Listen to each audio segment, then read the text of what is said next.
This house is really tough. My parents are both bedridden, and my older brother uses a wheelchair. Keep your voice down, they might hear you. But I need to say it out loud. Imagine being in my shoes. I come home tired from work every day, only to find a house full of sick people. It's really sad. Lately, when my husband gets home, he starts complaining right away. I'm scared his complaints will wake my in-laws and Bill, who are sleeping in the other rooms. But Brian, you just lie down and ask about dinner and a shower. You never check on your family. I've been saying this. I'm exhausted from work and can't handle everything alone. If you won't help, you can't complain. Wait, are you misunderstanding something here? Misunderstand what? Taking care of the house is your job, isn't it? Who do you think pays the bills here? Don't act like you're better than me. You couldn't survive without me. My name is Rachel and I'm 32 years old. I've been married for 6 years.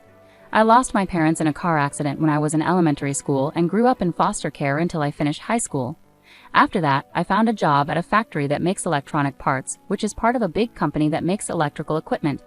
My husband joined the main company a year after I started working there. We met when he came to work at our factory, started dating, and later got married. Before we got married, my husband Bill worked as a freelance system engineer and lived alone in a rented apartment that he also used as his office. After we got married, we moved in with his parents. When I first met my in-laws, they welcomed me warmly, even though they knew I grew up in foster care. I had often felt looked down upon because I didn't have parents, so their kindness meant a lot to me.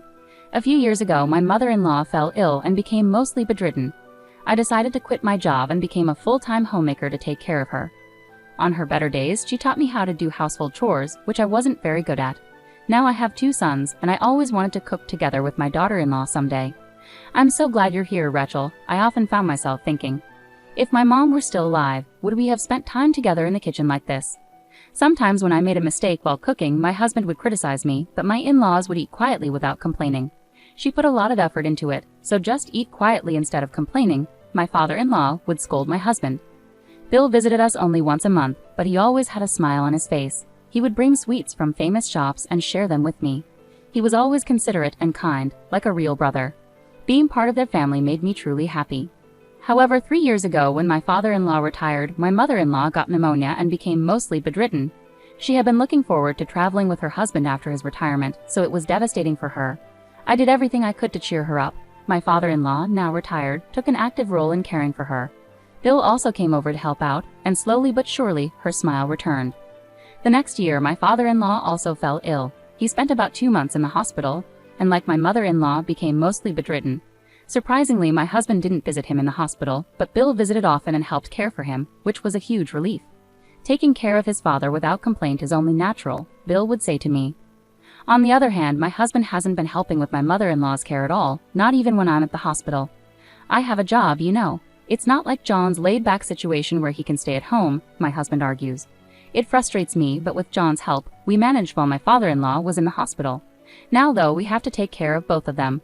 I thought it was normal to care for my in-laws, but it's disappointing that my husband isn't cooperative at all. Hey, could you pitch in a bit on your days off? I asked him. I think it would make your mom and dad happy.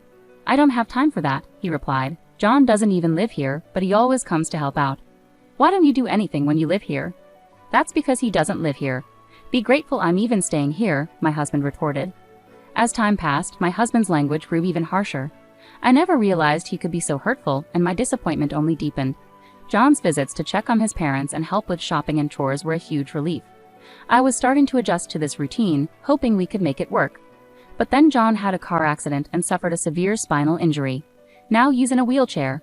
Why does everything bad keep happening? I lamented, feeling very upset. With John now in a wheelchair, he had to move back in with his parents. Another mouth to feed, great. Is this your fault? What are you talking about? Ever since I married you, it's been one disaster after another. Are you some kind of jinx? My husband exclaimed. His words made me wonder if there was some truth to it. Maybe I was bringing bad luck to everyone around me. Should I just disappear? But if I left, what would happen to my in-laws and John?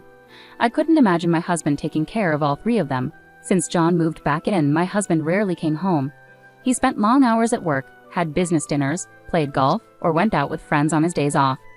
John is adjusting to life in a wheelchair and can manage some things on his own, but not everything. He's still the same kind-hearted person he was before the accident. Sometimes I wonder if he and my husband are really brothers. My in-laws and John have been hurt by how my husband treats me. They've even said I could leave him if I wanted to, but I just couldn't bring myself to do it. Then one night, my husband came home drunk and brought a woman with him. "Hey, I'm home. This is my maid," my husband slurred, introducing the woman. "Come on, she must be your wife. She actually looks like a maid though." "Who are you?" "I'm Brian's girlfriend. He said he wanted to show me what his wife looks like, so here I am. I didn't expect such an old lady though," the woman said arrogantly. "What's your problem coming to my house? Chill out. I brought Brian home because he's drunk. You could at least thank me," my husband slurred in response. "Don't act so superior, maid," he added before passing out. "Don't sleep here, Brian," she said, trying to wake him up. "Oh well, I can't help it. I'll leave him to you," she shrugged and laughed. I was on the verge of tears, staring at my drunken husband snoring in the hallway. I wish I were just a maid. At least then I wouldn't feel so embarrassed. I could keep things professional. The next morning, I confronted my husband about bringing a woman home. "What's the big deal?" "I'm hungover this early in the morning, you know." "The woman who came back with you yesterday said she was your girlfriend." "She said that, huh? Is it true?" "Yeah, it is," my husband smirked, showing no remorse.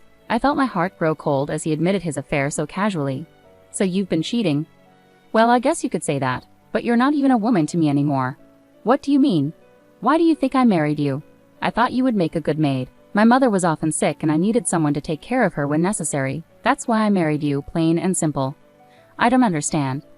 "A woman without a family won't complain, no matter how I treat her. You have nowhere else to go, so you have to stay here."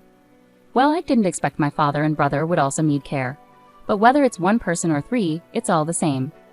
As my husband laughed and joked about it, I felt my strength draining away. Had he always seen me this way? The realization that he married me for these reasons brought tears to my eyes. Seeing my distress, my husband laughed again. "I'll leave you here, so make sure you take good care of them and don't complain about whatever I do outside. You don't have the right to do that. You're just a housekeeper and a caregiver," my husband declared. I was too exhausted to argue further, and leaving wasn't an option either. Like my husband pointed out, I had nowhere else to go and no one else to rely on. But more than anything, I couldn't bear to abandon my in-laws and Bill, who had shown me such kindness. They had given me a sense of belonging and warmth that I had never known before. How could I possibly leave them behind? If I divorce my husband, I'll become a stranger to them. They're the only family I have, and I can't let go of that feeling, I thought to myself. Seeing that I couldn't argue back, my husband grew even more audacious. He didn't hesitate to use foul language in front of my in-laws and Bill. "I'm so unlucky, burdened by these three. I need to blow off some steam or I can't take it anymore," he complained. From my perspective, he wasn't doing anything to help around the house or with caregiving. Instead, he did as he pleased, including having affairs. It seemed like he was enjoying himself while I struggled. "Oh well, I'm taking my paid leave next month and going on a trip." "A trip to Hawaii with my girlfriend," my husband announced. "What? So it's a vacation with your girlfriend while I handle everything at home?" I responded incredulously. "You are technically my wife, but you're not my main woman. You're just a caregiver, so this isn't an affair trip." "It's a trip with my main woman," he explained casually. I was left speechless by his brazen declaration. There was no use arguing with him anymore, and honestly, I didn't have the energy to argue or to even feel angry anymore. I see. Do as you wish," I replied quietly. His announcement about going on a trip with his girlfriend didn't stir a hint of jealousy in me. It made me realize once again that I had no feelings left for my husband. The only reason I stayed was for my in-laws and Bill. I couldn't bear to leave them behind. That was all that mattered to me. My husband proudly shared his plans for a trip with his mistress with his family. But my in-laws and Bill looked at him with cold eyes. So the following month, my husband left on his affair trip, full of excitement. "You take care of the three of them without any trouble. That's all you're good for," he told me before leaving. Instead of feeling angry, I felt relieved that I wouldn't have to listen to his sarcastic remarks for at least a week. That night, I enjoyed a peaceful evening, and my in-laws and Bill seemed a bit happier. And then I slept well. The next morning, I woke up late and rushed downstairs. Oh no, I overslept. You must all be hungry. But when I rushed into the living room, I was stunned by what I saw. It felt surreal, as if I were still dreaming. Was this real? I had seen this scene so many times in my dreams. "What's the matter, Rachel? You look like you've seen a ghost," Mama said with a smile. "I think I need to wake up properly," I mumbled, turning to go back to my bedroom. "You're definitely awake, Rachel. This isn't a dream. We're in the middle of a strategy meeting," Mama reassured me. In the living room, there was a whiteboard set up, and Bill was standing in front of it, writing something. The board read, "Escape Plan." I couldn't believe my eyes. Why was Bill standing? Where was his wheelchair? I glanced around and noticed it folded up in a corner of the hallway. "Come on, Rachel. Don't just stand there. Come sit at the table," Mama urged me. Isn't this a dream?" I asked, still trying to grasp the reality of the situation. Well, shall we execute the plan? Phil said with a mischievous smile, standing up. Mama also rose from her seat, ready to follow him. I nearly collapsed seeing the three of them, who were supposed to be frail and bedridden, standing before me. And then a whirlwind week unfolded. When my husband returned from his trip, he called with an excited voice. I'm at the airport now, heading home with my girlfriend. Have dinner ready. She'll be living with us from now on. Don't worry, you'll stay right here, taking care of us, playing the role of a housemaid for both me and her. Oh, I see. Do as you wish, I replied quietly. Then you're a pitiful woman, you know. You can't even complain when your husband brings another woman home. You have nowhere else to go, no family to rely on. You're stuck clinging on to me. Anyway, keep on serving me, he taunted. He seemed to be reveling in his own satisfaction, pleased that everything was going according to his plan. I remained silent. An hour later, I received a frantic call from him, a stark contrast from his earlier tone. What? What's going on? What do you mean there's a stranger in our house? Oh, they must have moved in, I replied calmly. Who are they? What are you talking about? Well, it's a rental property, isn't it? Once we moved out, it's rented to someone else. The real estate agent said he appreciated how well we kept the place clean, my husband explained. What do you mean, we moved out? Our home was a rented single-family house we moved into when we got married. It was meant for us and my in-laws, with Phil covering the rent, I clarified. Indeed, most of our living expenses were covered by Phil. Initially, my husband contributed to utilities and other costs. However, as my mother-in-law and Phil's health declined, he started withholding his contributions, arguing that his presence alone was enough support.